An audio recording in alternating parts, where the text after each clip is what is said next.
The great glass dome of the Grand Academy caught the light of three suns at once, throwing colors across the marble floors like a slow rainbow that never stopped moving.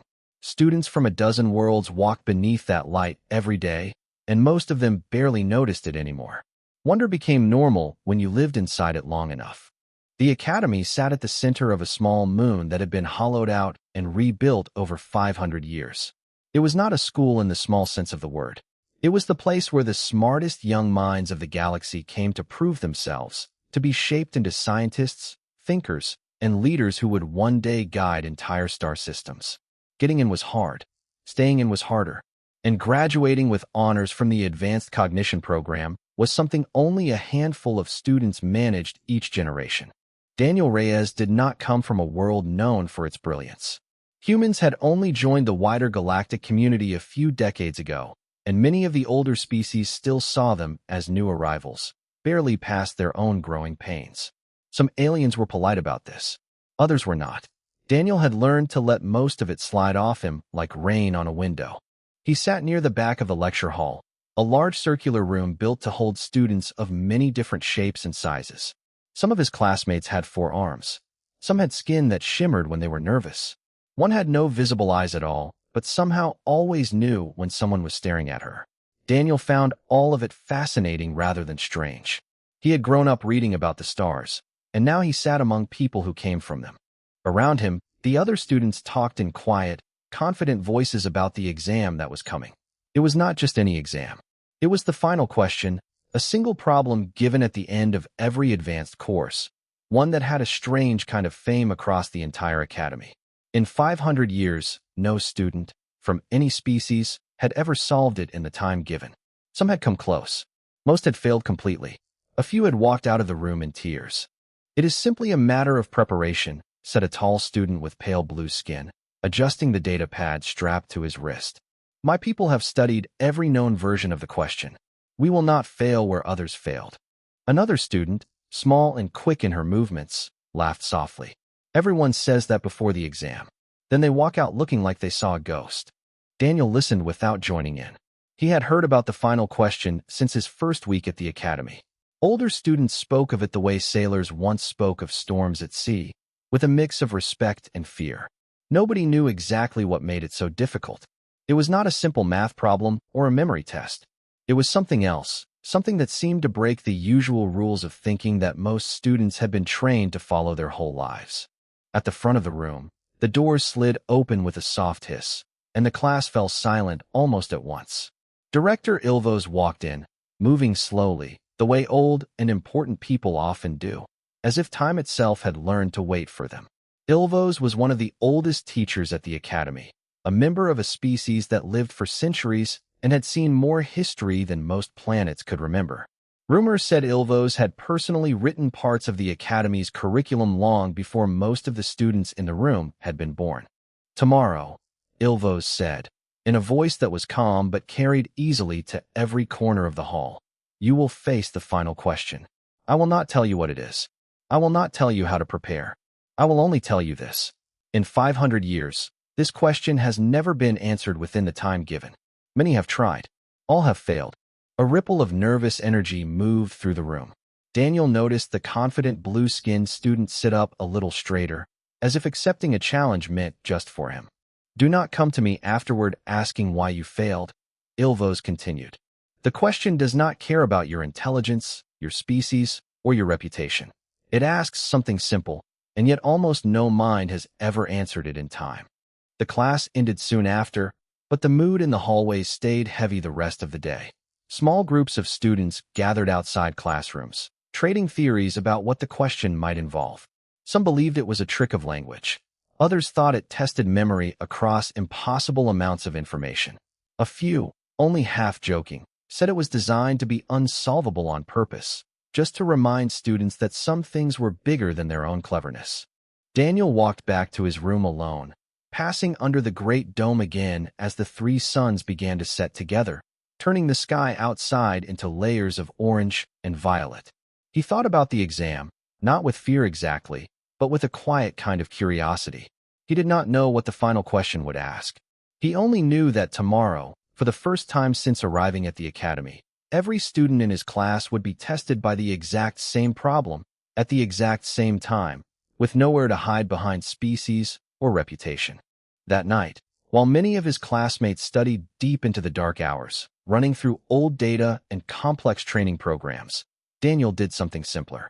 He sat by his window, watched the stars, and let his mind wander freely, the way it always had, long before the academy, long before the stars became something he could touch. Tomorrow would tell whether that simple habit meant anything at all. The exam hall was colder than usual the next morning, or maybe it only felt that way because of the silence. Rows of seats curved around a raised platform where Director Ilvos stood, arms folded behind a long robe that shifted color slightly with every movement.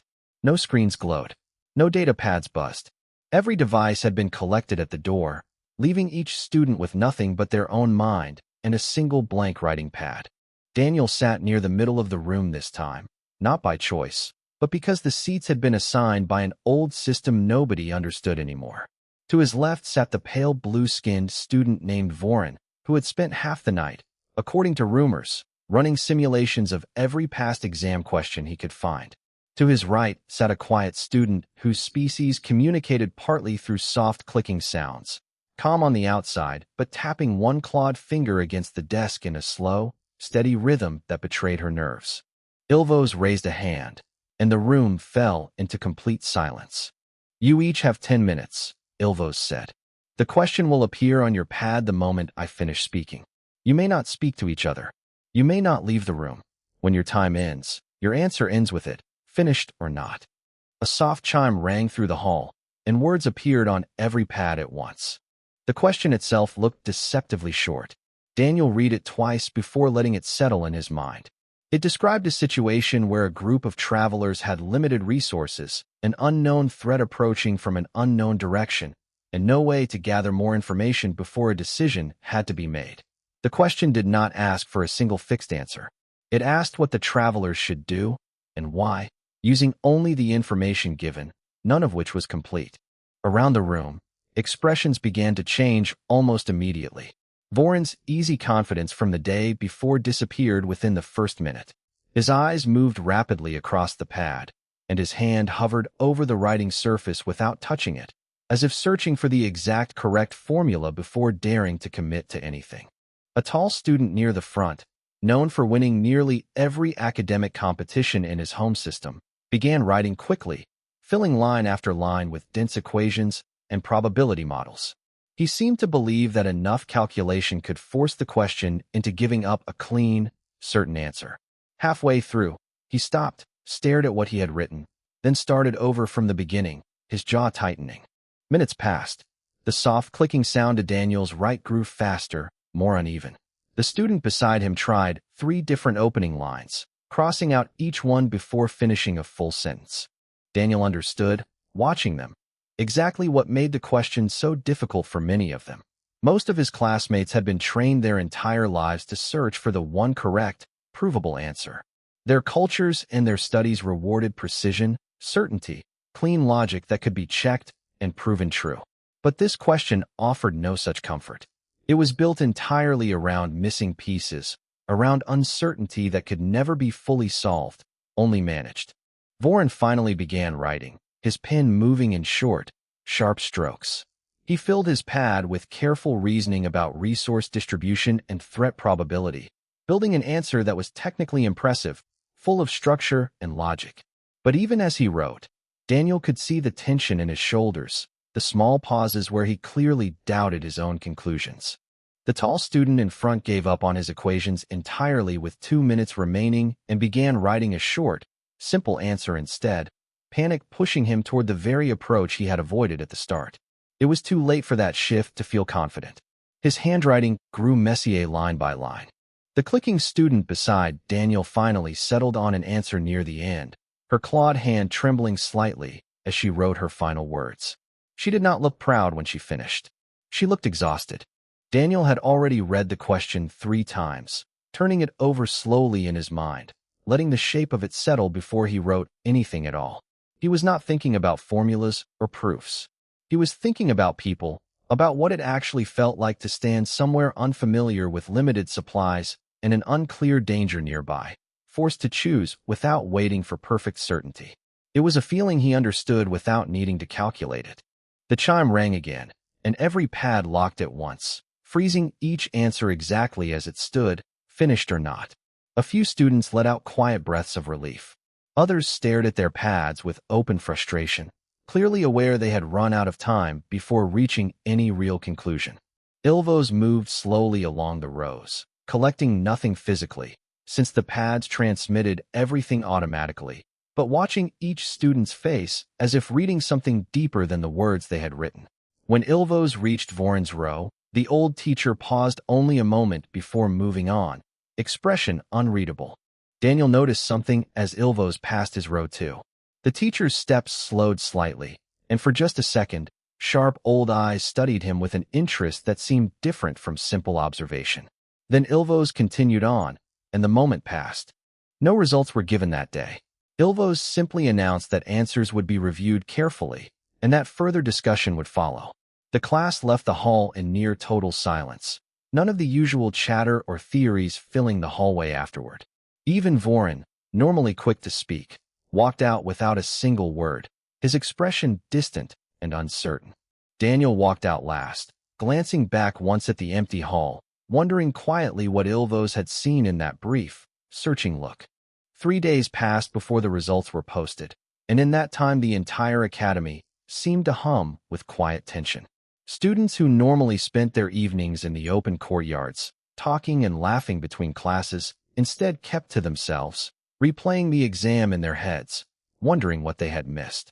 When the results finally appeared on the main board outside the lecture hall, a crowd gathered almost instantly.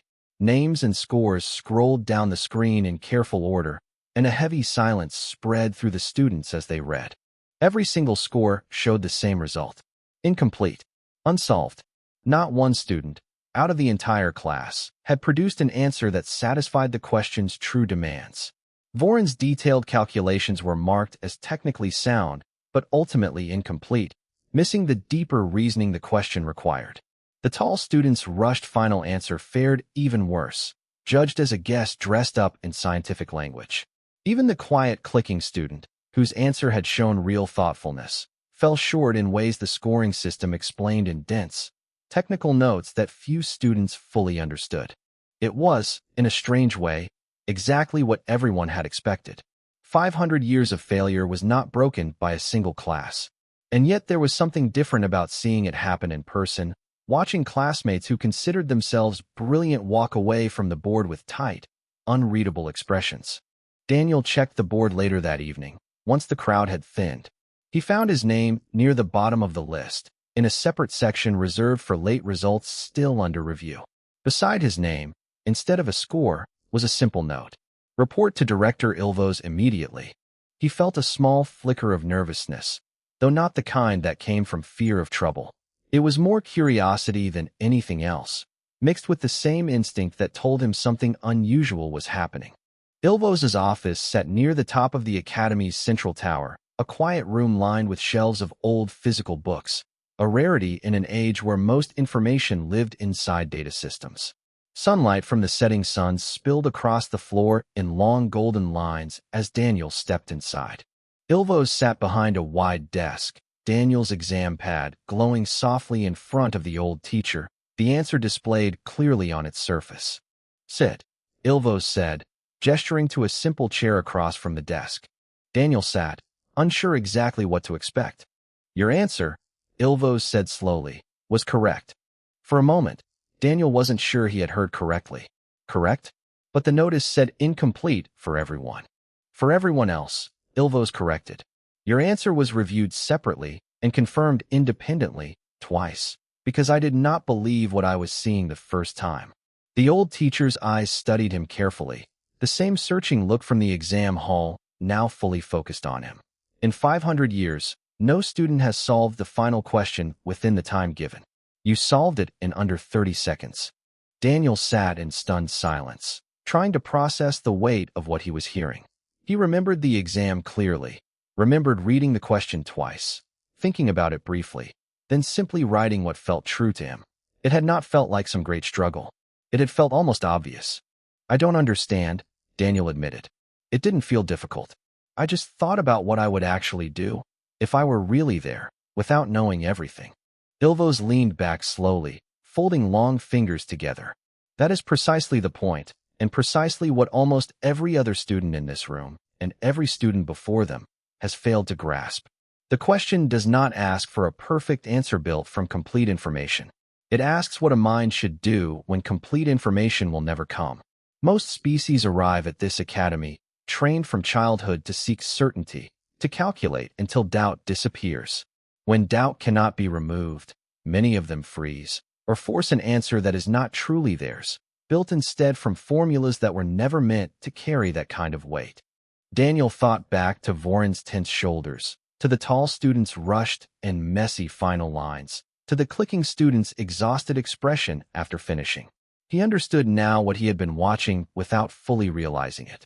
You did none of that, Ilvos continued.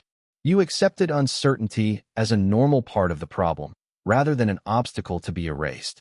You reasoned through it directly, using judgment rather than searching for a formula that does not exist. This is not a flaw in your species, Daniel Reyes. It appears, from what I am seeing, to be closer to a strength, one your people may not even fully recognize in yourselves. Daniel sat with that thought for a long moment, unsure how to respond. He had never thought of himself as unusually gifted. He had simply answered the way it made sense to answer, the way, he realized now, humans had likely been forced to answer difficult questions for their entire history, long before calculations and data systems existed to lean on. What happens now? Daniel finally asked. Ilvos' expression grew serious, older somehow, carrying the weight of something larger than a single exam. Now, this becomes something far bigger than a classroom result. This question was never simply a teaching tool, Daniel. Its origins go back further than the Academy itself, further than most records the galaxy still holds. And no mind, from any species, in 500 years of trying, has ever answered it the way you just did. Outside the window, the last light of the suns faded slowly into the deep colors of evening, and Daniel understood, sitting in that quiet office, that his life at the Academy had just changed in a way he could not yet fully measure. Rain fell softly against the tall windows of Ilvos' office the next morning, an unusual weather setting chosen by the Academy's environmental systems on days meant for quiet reflection. Daniel had been asked to return, this time joined by two other senior teachers he did not recognize, both older members of long-lived species who studied him with the same careful curiosity Ilvos had shown the day before. I promised you an explanation, Ilvos said, once the introductions were finished. It is time you understood exactly what the final question truly is. A soft light activated above the desk, projecting a simple image into the air. It showed a symbol, old and worn, carved into stone that no longer existed anywhere in the galaxy except in historical records. The symbol was simple, 3 curved lines meeting at a single point, yet something about it felt deliberate, almost alive. Long before the Academy existed, Ilvos continued, long before most of the species you study beside today had left their home worlds, an ancient civilization moved through this part of the galaxy. We do not know what they called themselves. Records refer to them only as the Precursors, a name given by later scholars who found fragments of their work scattered across dozens of worlds. The image shifted, showing ruins across different planets, structures built with technology far beyond anything currently understood, half buried under centuries of dust and growth.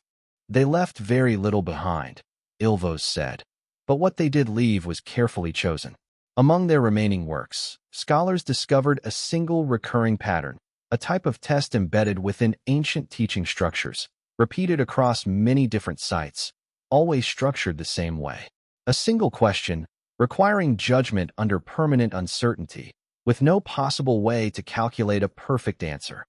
Daniel listened closely, beginning to understand why the question had felt so different from anything else in his studies. When our ancestors first discovered this pattern, one of the other teachers added, a broad-shouldered scholar with deep gray skin, they believed it was simply an old philosophical exercise. It was only much later, after centuries of testing, that scholars began to suspect its true purpose. The precursors, it seems, were not testing knowledge. They were testing a particular kind of mind. A mind capable of acting wisely without complete information, Ilvos said. A mind that does not collapse when certainty is impossible to reach. Daniel's thoughts drifted back to the exam hall, to Voron's frozen hesitation, to the tall student's collapsing confidence, to every version of panic he had watched unfold around him. He began to see the shape of something much larger than a simple school test. For 500 years, Ilvos continued, the Academy has used a modified version of this question as its final exam, believing that whichever mind first solved it properly would represent something meaningful, not just for that individual student, but for their entire species. Many believed this day would never come.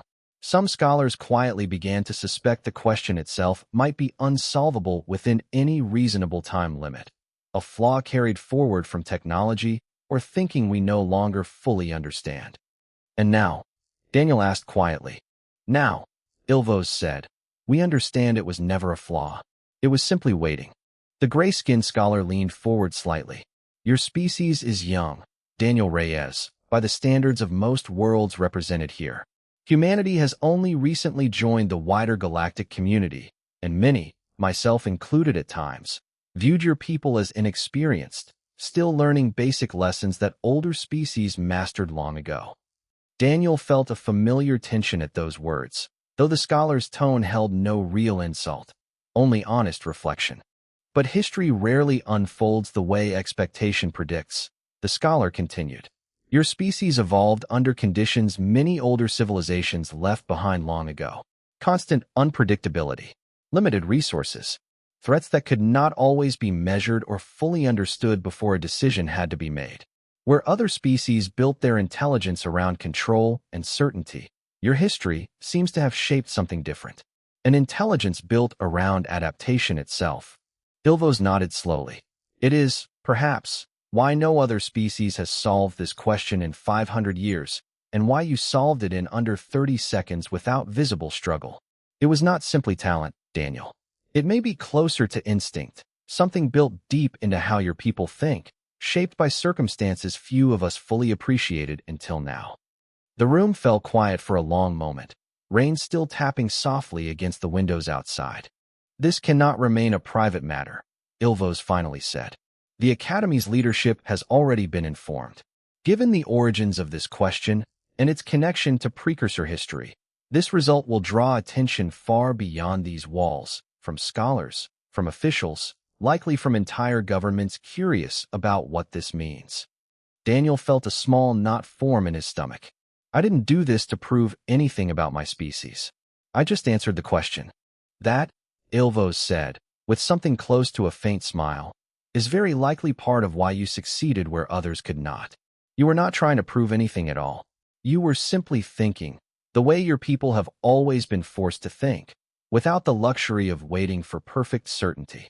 Daniel sat with that thought as the meeting slowly wound to a close, aware that something had shifted, not only in how the Academy saw him, but potentially in how it saw humanity as a whole. He did not yet know how far that shift would travel, or how quickly, but the quiet weight in Ilvos's voice told him it would not stay contained within these walls for long. Word travels differently across a galaxy connected by instant communication than it ever did on a single world. Within a week, what had happened inside a single classroom on a small hollowed-out moon had reached the desks of scholars, officials, and military advisors across a dozen star systems. Daniel first noticed the change in small ways. Classmates who once barely acknowledged him began greeting him by name in the hallways. Voron, who had avoided eye contact for days after the exam results were posted, approached him quietly one afternoon, not with resentment as Daniel had half expected, but with genuine curiosity. I have run the question through every method I know, Voron admitted, sitting across from him in the courtyard, and I still do not fully understand how you reached your answer so quickly. My people are taught to trust calculation above all else. It has always served us well, until now. Daniel considered his words carefully before answering. I don't think I did anything special. I just didn't wait for certainty that wasn't going to come. Sometimes there isn't a perfect answer. You just choose the best one you can with what you have. Voron studied him for a long moment, something shifting behind his pale blue eyes. Perhaps that is more special than you realize. Not every reaction across the galaxy was as calm or thoughtful. Within 2 weeks, Daniel was asked to attend a private meeting far outside the Academy, arranged quietly by officials from the wider Galactic Council. Ilvos accompanied him, along with the gray-skinned scholar from their earlier meeting, both offering quiet reassurance during the short transport journey to a neutral station built specifically for delicate diplomatic discussions. The room they entered was formal, filled with representatives from several major species, each watching Daniel with expressions ranging from open curiosity to something closer to guarded suspicion.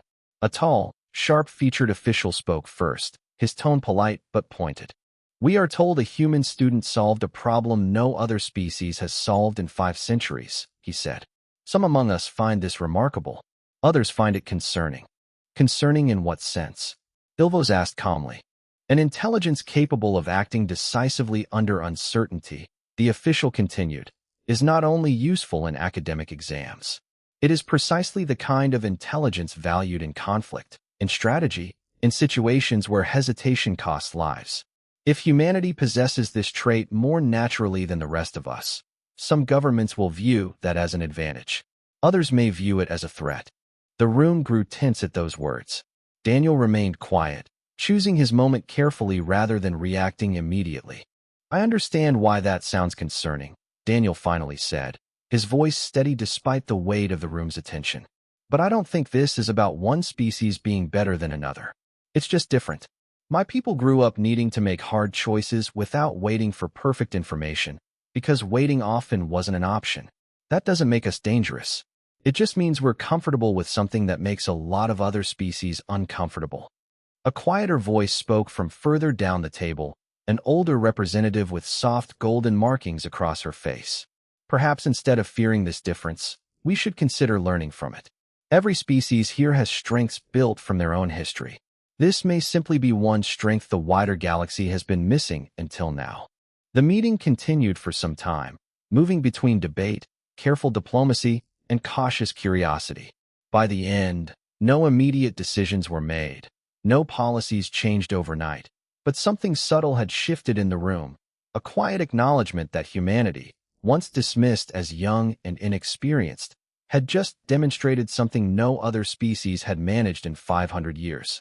In the weeks that followed, Daniel found himself invited to smaller, more thoughtful gatherings, scholars from different worlds asking for his perspective on old, unresolved problems, questions that had frustrated their finest minds for generations. He did not always have answers. Often he simply offered a different way of looking at the problem, a willingness to act without full certainty that many of them found genuinely useful, even when it did not immediately solve everything. Back at the Academy, the shift was quieter but just as real. Students who once saw humans as newcomers still learning basic lessons now watched Daniel with a mixture of respect and quiet reassessment. He remained the same person, still preferring simple conversations over grand attention, still more comfortable studying quietly by his window than standing in front of crowds. One evening, as the 3 suns set together in their familiar slow blend of colors, Daniel sat with Vorin and the quiet clicking student from the exam hall, whose name he had since learned was Sarah. They talked, not about galactic politics or ancient precursor mysteries, but simply about their studies, their homes, small ordinary things that made the enormous weight of recent events feel a little lighter. "You know," Sarah said at one point, her clawed fingers relaxed now instead of tense. "Before the exam, I always assumed intelligence meant having the right answer ready before anyone else. Watching you that day, I think I finally understood it might mean something else entirely." Daniel smiled slightly, watching the colors fade slowly into evening. "Maybe it just means knowing how to keep moving, even when you don't have all the answers yet." Neither of them realized, in that quiet moment, just how far that simple idea would soon travel beyond the walls of the Academy. Seasons changed slowly at the Academy, marked less by weather, since the environmental systems controlled that carefully, and more by the shifting classes of students moving through its halls each year. By the time the next group of first-year students arrived, nearly a full cycle had passed since the day the final question had been solved for the first time in 500 years. Daniel walked through the same courtyard he had crossed as a nervous new student not long ago, though very little about how he moved through the academy now resembled that early uncertainty. He was still quiet by nature, still more comfortable listening than speaking in large groups. But the way others responded to him had changed in ways he was still adjusting to. The advanced cognition course itself had changed as well, where the final question had once stood alone as a single, mysterious final exam. It now sat at the center of an entirely redesigned curriculum. Director Ilvos, along with several senior scholars, had spent the past year studying Daniel's original answer carefully, breaking down not just the conclusion he had reached, but the entire way of thinking that had led him there. "We were teaching certainty for 500 years," Ilvos explained one afternoon, standing before a new class of students in the same lecture hall where Daniel had once sat nervously waiting for his own turn. "We rewarded students for eliminating doubt, for calculating until no uncertainty remained. What we failed to teach, until recently, was how to think clearly when uncertainty cannot be removed at all." Daniel stood quietly near the front of the room, invited to help demonstrate the newly designed lessons, something he still found slightly strange given how ordinary the moment had felt to him when it first happened. "Intelligence," Ilvos continued, addressing the new students, "is not only the ability to find perfect answers. It is also the ability to act wisely when perfect answers do not exist. This is a lesson our academy failed to teach properly for 5 centuries, until a single student reminded us of something perhaps his own species understood instinctively, long before arriving among the stars." A young student near the front raised a clawed hand nervously. "Is it true the final question was created by the precursors themselves?" "It is believed to be," Ilvos answered honestly, "though much about them remains unknown. What we do know is that they seem to value a particular kind of mind, one capable of acting decisively without demanding certainty first. For 500 years, we searched for that mind among many different species, believing perhaps it belonged to whichever civilization was oldest or most advanced in calculation and control."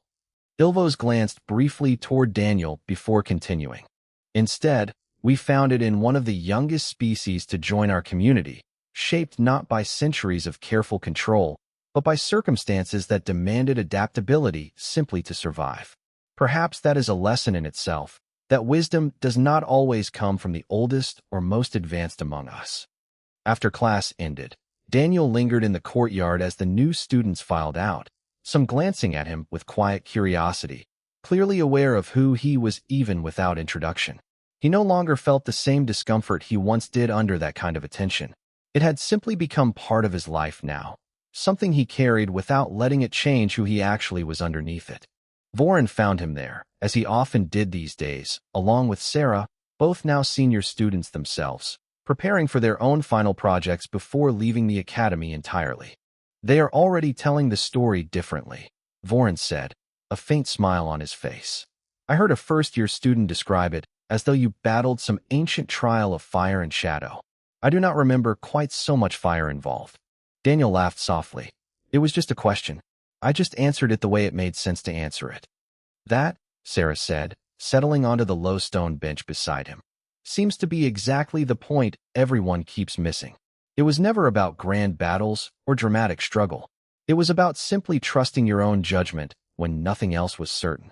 They sat together for a while, watching the familiar blend of colors as the 3 suns began their slow descent, a sight Daniel had watched more times now than he could easily count, yet one that still felt quietly beautiful every time.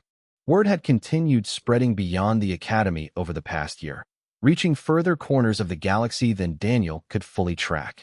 Other schools had begun adjusting their own teaching methods, inspired by the changes made at the academy.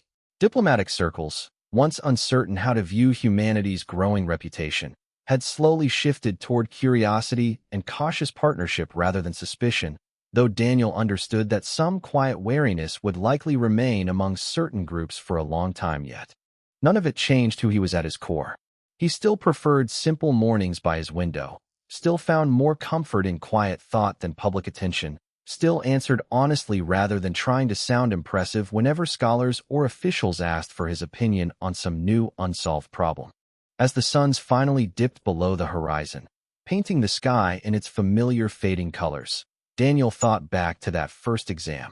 to the version of himself who had simply read a strange question twice, thought about what felt true, and written it down without waiting for a certainty that was never going to arrive. He hadn't set out to change how an entire galaxy viewed his species. He had only answered a question honestly.